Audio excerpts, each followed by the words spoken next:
kabar saudara-saudari hari ini? Semoga saudara-saudari dalam keadaan sehat dan selalu diberkati Tuhan Yesus. Saudara-saudari, sebelum kita membaca firman Tuhan, mari kita minta pertolongan Tuhan dan Roh Kudus. Mari kita berdoa.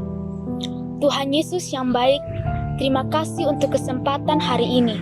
Terima kasih untuk kesempatan di mana kami dapat belajar firman Tuhan. Saat kami belajar firman Tuhan, berilah kami hikmat dan pengetahuan yang baru. Berfirmanlah ya Tuhan, kami sudah siap mendengarkannya. Dalam nama Tuhan Yesus kami berdoa. Amin.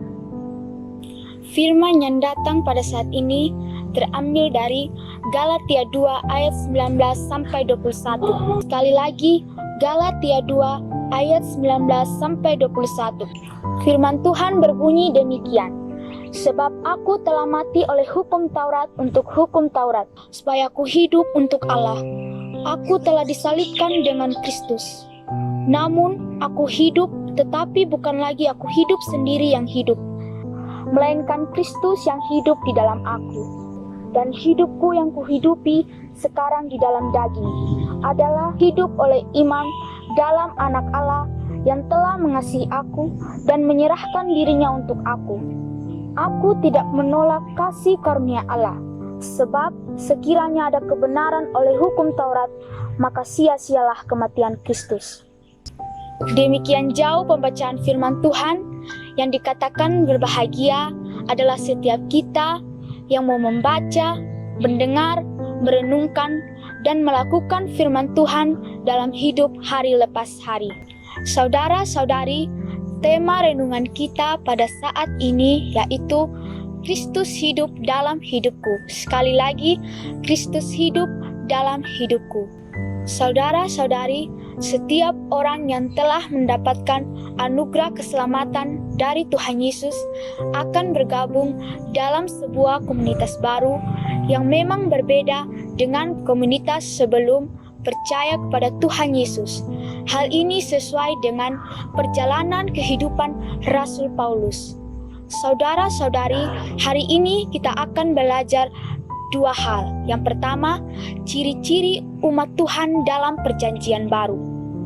Ada 3 ciri khas hidup dalam komunitas perjanjian baru berdasarkan bacaan kita hari ini. Yang pertama, harus mau mati terhadap tradisi keagamaan yang telah lama dan secara turun-temurun diterima dan diajarkan begitu saja tanpa mengerti maknanya dengan benar. Sebelum percaya, hidup Rasul Paulus adalah hidup menurut ketentuan tradisi hukum Taurat. Yang kedua, harus rela mati bagi diri sendiri, berarti menyangkal diri dan memikul salib Kristus. Yang ketiga, harus hidup mengutamakan dan memuliakan Tuhan Yesus. Pelajaran yang kedua, kehidupan umat Tuhan yang berbeda dengan dunia. Banyak orang Kristen gagal dalam menjalani kehidupan sebagai anggota komunitas perjanjian baru karena tidak mencirikan ketiga hal tersebut. Komunitas perjanjian baru harus memiliki sifat-sifat yang baru, sebagaimana tertulis dalam Efesus 4 ayat 17-32. Tanpa hal ini mustahil kita bisa hidup bertahan dalam komunitas tersebut. Dan ada pula jumlah persyaratan lain yang harus kita penuhi sebagaimana tertulis dalam Filipi 2 ayat 2-5. Hidup memikirkan dan mendahulukan kepentingan orang lain daripada diri sendiri dan selalu rendah hati serta setia kepada Tuhan Yesus dalam segala keadaan. Saudara-saudari, sudahkah kita benar-benar hidup dalam komunitas perjanjian baru atau masih tetap hidup dalam komunitas yang lama? Atau kita masih berdiri di antara dua perahu yang berbeda? Keputusan ada di tangan kita.